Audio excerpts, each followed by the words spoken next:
Assalamualaikum warahmatullahi wabarakatuh. Kami dari kelompok 6 akan memaparkan materi mengenai definisi karya ilmiah dan jenis-jenis karya ilmiah.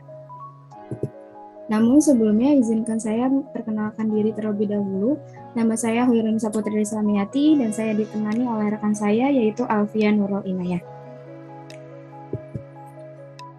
Yang pertama kita akan membahas mengenai definisi karya tulis ilmiah terlebih dahulu. Karya ilmiah terdiri dari dua kata, yaitu karya dan ilmiah. Karya menurut Kamus Besar Bahasa Indonesia adalah pekerjaan, hasil perbuatan, buatan ciptaan atau terutama hasil karangan. Sedangkan ilmiah adalah bersifat ilmu dan secara ilmu pengetahuan memenuhi syarat kaidah ilmu pengetahuan. Selanjutnya di sini ada definisi karya tulis ilmiah menurut para ahli. Menurut Dr. Toto Djuroto dan Dr. Bambang Supriyadi, karya ilmiah merupakan serangkaian kegiatan penulisan berdasarkan hasil penelitian yang sistematis berdasarkan pada metode ilmiah untuk mendapatkan jawaban secara ilmiah terhadap permasalahan yang muncul sebelumnya. Sedangkan menurut Broto Wijoyo tahun 1985, karya ilmiah adalah karangan ilmu pengetahuan yang menyajikan fakta umum dan ditulis secara metodologi penulisan yang baik dan benar, dan dapat dibuktikan benar atau tidaknya. Dan menurut Delianggi tahun 2002, karya ilmiah merupakan jenis karangan mengenai suatu topik keilmuan dan umumnya ditujukan untuk masyarakat yang berkecimpung dalam bidang pengetahuan yang bersangkutan. Nah, dapat disimpulkan dari ketiga pengertian ini adalah karya tulis ilmiah adalah sebuah karangan yang ditulis berdasarkan hasil penelitian dengan menggunakan metode ilmiah dan ditulis secara sistematis dengan bahasa yang baku untuk mendapatkan solusi dari permasalahan yang diteliti. Selanjutnya di sini ada tujuan penulisan karya ilmiah. Yang pertama yaitu sebagai wujud menyampaikan ide atau gagasan pada kalangan tertentu. Jenis karya ilmiah ini biasanya seperti artikel yang sering dimuat di dalam media massa. Yang kedua, untuk memenuhi suatu tugas dalam menyelesaikan studi seperti skripsi, tesis, maupun disertasi. Yang ketiga, karya ilmiah juga bertujuan sebagai diskusi terhadap ide atau gagasan dalam pertemuan ilmiah, seperti seminar atau sejenisnya. Yang keempat, melatih untuk menuangkan ide dan hasil penelitian dalam suatu karya tulis yang metodologis dan sistematis. Yang kelima, menjadi wahana transformasi pengetahuan antara sekolah dan masyarakat. Dan yang terakhir yaitu sumber pengetahuan yang berguna bagi orang-orang yang membacanya. Selanjutnya ada fungsi penulisan karya tulis ilmiah. Yang pertama, ada fungsi referensi. Maksud dari fungsi referensi di sini yaitu karya ilmiah berfungsi sebagai bahan rujukan atau referensi untuk persiapan dalam penulisan karya tulis maupun kegiatan yang bersifat ilmiah. Contohnya seperti penelitian ataupun kegiatan seminar. Yang kedua ada fungsi edukatif. Maksud dari fungsi edukatif di sini adalah di mana ketika kita menulis karya ilmiah, maka wawasan yang didapat akan meningkat terhadap berbagai bidang keilmuan. Dan yang ketiga ada fungsi sentral. Maksudnya adalah bahwa karya ilmiah mampu memperluas wawasan kepada masyarakat umumnya dalam perkembangan ilmu. Sebab dalam karya ilmiah, orang bebas menyampaikan ide atau gagasan pada karangan tertentu ataupun masyarakat luas. Nah, di sini ada ciri-ciri karya tulis ilmiah menurut Suharjono tahun 2019. Di antaranya adalah yang pertama ada sistematis. Uraian yang terdapat pada karya ilmiah ini dikatakan sistematis apabila mengikuti pola perkembangan tertentu. Misalnya, pola urutan, klasifikasi, kausalitas, dan sebagainya. Nah, dengan demikian, pembaca akan bisa mengikutinya dengan mudah alur uraiannya. Dan yang kedua ada logis. Kelogisan ini bisa dilihat dari pola nalar yang digunakannya. Pola nalar ini ada yang bersifat induktif dan deduktif. Kalau bermaksud untuk menyimpulkan suatu fakta atau data, maka kita akan menggunakan pola induktif. Nah, maka sebaliknya, jika kita bermaksud membuktikan suatu teori atau hipotesis, maka kita akan menggunakan pola deduktif. Selanjutnya ada objektif. Keobjektifan ini menampak pada setiap fakta dan data yang diungkapkan berdasarkan kenyataan yang sebenarnya, tidak dimanipulasi. Jadi siapapun dapat mengecek kebenaran atau keabsahannya. Yang terakhir ada netral. Kenetralan ini bisa terlihat pada setiap pernyataan atau penilaian bebas dari kepentingan-kepentingan tertentu, baik kepentingan pribadi maupun kelompok. Nah, oleh karena itu, pernyataan-pernyataan yang bersifat kayak mengajak, membujuk, ataupun mempengaruhi itu sebaiknya dihindarkan. Nah, selanjutnya ini ada juga ciri-ciri bahasa keilmuan sebagai media karya ilmiah. Yang pertama ada reproduktif, artinya pembaca bisa menerima dan memaknai karya tersebut selaras dengan maksud yang hendak penulis ungkapkan. Yang kedua, tidak ambigu.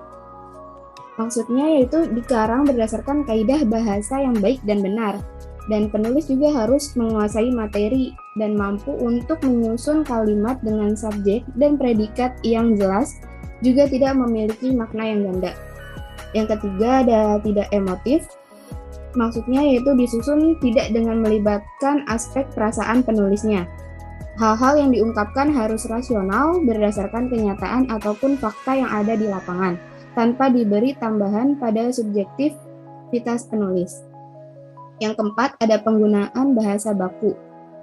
Harus memuat kaidah berbahasa yang benar, baik dalam ejaan, kata, dan paragrafnya agar pembaca tidak terjadi kesalahpahaman dalam mengartikan kata.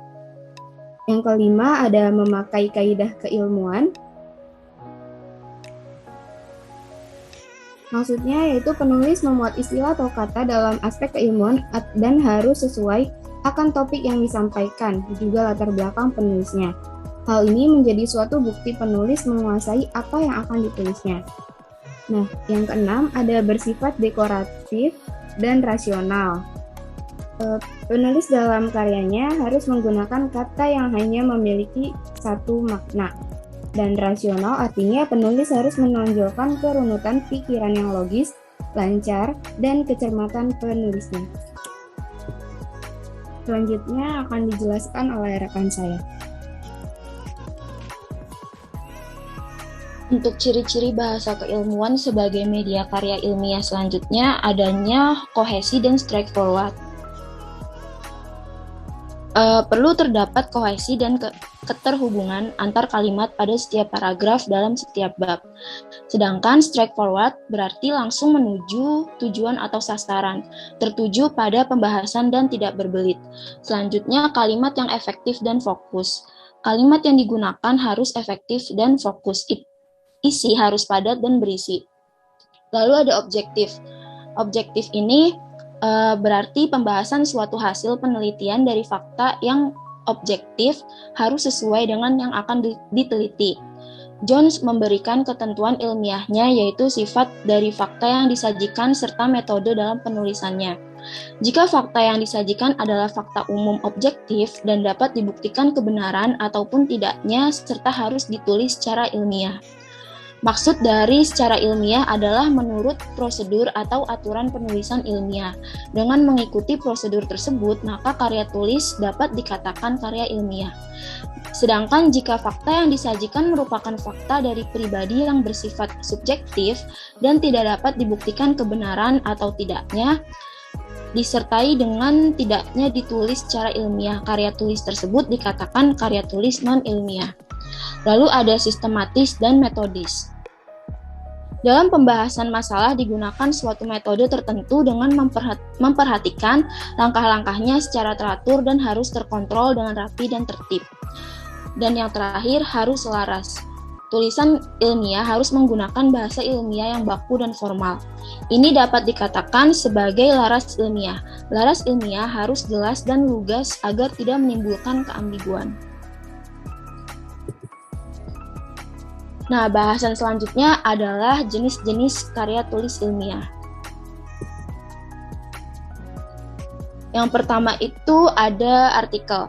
Dalam istilah jurnalistik, artikel adalah tulisan berisi pendapat subjektif penulisnya tentang suatu masalah atau peristiwa. Lalu sistematika artikel itu yang pertama ada judul, nama penulis, tanpa gelar akademik, abstrak, ringkasan tulisan, gambaran umum isi artikel, kata kunci 3-5 kata kunci. Yang kelima pendahuluan yang berisi latar belakang masalah dan rumusan singkat 1-2 kalimat, pokok bahasan dan tujuannya. Yang keenam kerangka teori atau kajian teori, dasar teori yang menjadi acuan. Yang ketujuh pembahasan yang berisi penulis mengupas suatu masalah dengan pendirian yang kuat dan dianalisis secara mendalam. Juga membuat argumen, komparasi, sikap dan keputusan-keputusan penulis. Yang kedelapan penutup yang berisi kesimpulan dan saran, dan yang terakhir daftar pustaka. Lalu ada jenis karya tulis ilmiah yang kedua, yaitu makalah. Makalah adalah karya tulis ilmiah yang menyajikan suatu masalah yang pembahasannya berdasarkan data di lapangan yang bersifat empiris dan objektif. Sistematika makalah adalah yang pertama pendahuluan, bab 2 pembahasan, dan bab 3 kesimpulan. Yang ketiga, kertas kerja. Kertas kerja ini pada dasarnya mirip dengan makalah, namun disusun dengan analisa yang lebih mendalam serta tajam. Biasanya kertas kerja ditampilkan pada lokakarya dan seminar. Kertas kerja itu menjadi acuan untuk tujuan tertentu dan bisa diterima atau dimentahkan oleh forum ilmiah. Sistematikanya ada judul, nama penulis, nama institusi, pendahuluan, isi, penutup, dan daftar rujukan. Yang keempat, paper. Paper adalah sebutan khusus untuk makalah di kalangan akademisi atau mahasiswa dalam kaitannya dengan pembelajaran dan pendidikannya sebelum menyelesaikan jenjang studi diploma S1, S2, atau S3. Sistematika paper itu ada pendahuluan, kajian pustaka, metodologi penelitian, pembahasan, kesimpulan, dan saran. Yang kelima, skripsi. Menurut Purwadarminta dalam jurnal Psikologi Universitas Diponegoro 2005 yang mengatakan bahwa yang dimaksud dengan skripsi adalah karya ilmiah yang diwajibkan sebagai bagian dari persyaratan pendidikan akademis di perguruan tinggi. Sistematika skripsi itu bab 1 ada pendahuluan yang biasanya berisi latar belakang, rumusan masalah, dan lain-lain. Bab 2 ada tinjauan pustaka. Bab 3 ada kerangka konsep dan hipotesis, bab 4 ada metode penelitian, bab 5 hasil dan pembahasan, bab 6 simpulan dan saran, lalu ada daftar pustaka, dan yang terakhir ada lampiran.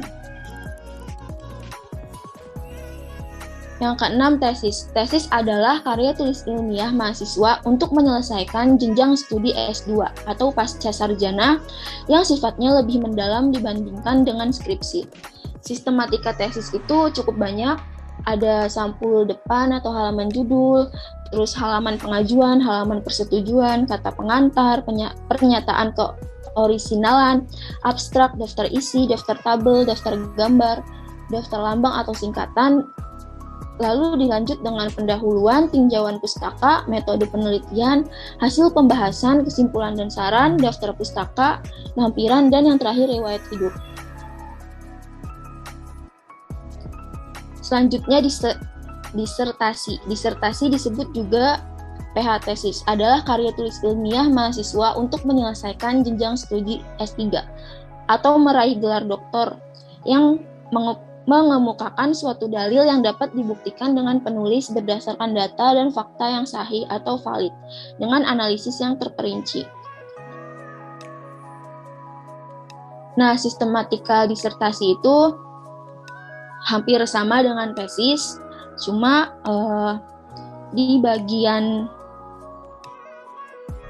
awal, bagian utama dia lebih banyak karena ada halaman pernyataan orisinalitas, terus halaman ucapan terima kasih, halaman summary, dan lain-lain.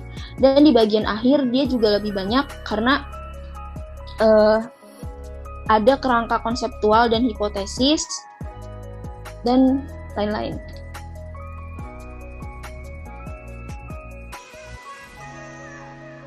Lalu yang terakhir, artikel ilmiah populer.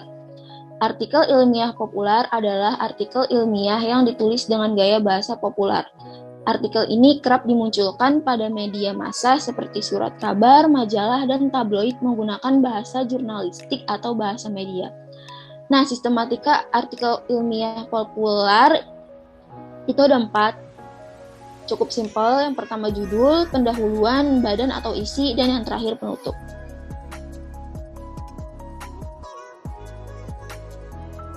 Sekian presentasi dari kelompok kami, kurang lebihnya mohon maaf.